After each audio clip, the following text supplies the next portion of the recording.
Ashwood had always smelled of smoke. Chimneys coughed black into the sky, but it wasn't from hearth fires or kitchens. No, Ashwood was where flames devoured flesh.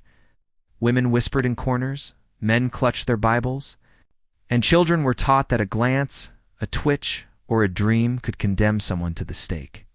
To the villagers, witches were everywhere, and the truth was far darker.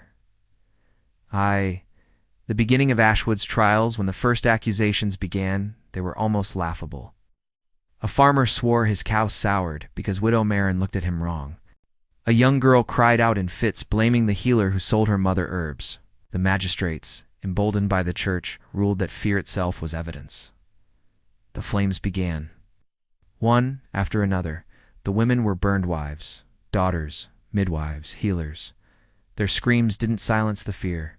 They fed it, yet not one which had actually been caught. Two, the other side. What the villagers never knew, what history almost erased, was that witches did exist. But they were nothing like the whispered stories of pacts with the devil or midnight Sabbaths. They were guardians, keepers of old ways. The midwives with herbs that dulled pain, the widows who sang charms over the sick, the hunters who knew which root could cure fever and which could end a life. Their power wasn't fire or brimstone, it was knowledge. Knowledge that frightened the church. And so, the trials were not born of hysteria alone. They were a cleansing, systematic erasure of wisdom, so that faith and fear alone would govern the land. 3. A hidden circle. One cold night, while the ashes of another woman still smoldered in the square, a small circle gathered in the forest beyond Ashwood. They were what remained of the coven, the true witches of the village. "They mean to erase us," she said. "Not because of curses, but because of truth. They fear the herbs in our baskets, the knowledge in our bones. They fear what we could teach." Beside her, a young girl, barely 15, clutched a bundle of dried yarrow. "Why don't we fight back? If we have the power, why not show them?" Agnes's eyes burned, because the power we hold is not for war, it is for life. If we become what they accuse us of, then the lie becomes truth. And so they swore a pact not to destroy the village, but to protect what remained. They would bury their knowledge in whispers, pass it down in lullabies, hide it in the folds of superstition. One man, Magistrate Corwin, had presided over nearly every trial.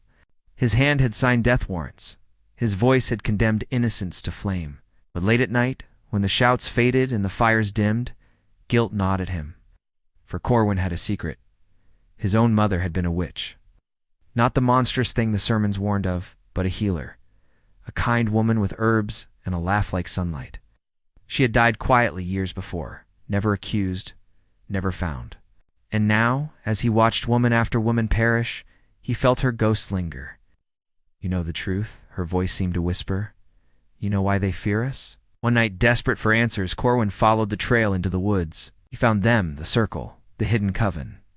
But instead of turning them in, he listened. They spoke of knowledge, not sorcery, of curing fevers, not summoning demons. And when they sang an old hymn to the moon, Corwin felt something crack in him. The trials were not about witchcraft, they were about control. The last fire, but the wheel of fear had already turned too far. The accusations spread like wildfire, fueled by jealousies, debts, and whispered lies. Children claimed visions, ministers shouted of devils, and even Corwin, for all his doubts, could not stop the tide. The last trial in Ashwood was unlike the others. Agnes herself was accused. Dragged before the court, she stood tall, her old hands bound in iron. The minister thundered, "Confess your pact with Satan." Agnes only smiled, lips cracked, eyes steady. "My only pact is with the earth that feeds you, the herbs that heal you, and the truth you fear." The crowd demanded flames, and flames they received. Agnes burned with the calm of a martyr, her face unflinching as the fire consumed her. But as the smoke curled into the sky, a wind rose, sudden and fierce. The crowd gasped as the embers twisted into shapes, roots, vines, herbs before, scattering into the forest. Whispers began that night, that Agnes had cursed them, that her knowledge had not died in the fire. And indeed it hadn't. The legacy years later, when the trials ended and silence fell over Ashwood, something curious happened. Women still knew which plants could stop bleeding. Midwives still hummed songs as babies drew their first breath, and little girls still whispered secrets in the woods. The witches were never gone. They had simply learned to hide. As for Magistrate, Corwin High never held another trial. Some say he left the robes of justice at Agnes's grave, muttering that history itself had been put on trial and that it had been found guilty. 7. The truth behind the trials generations later.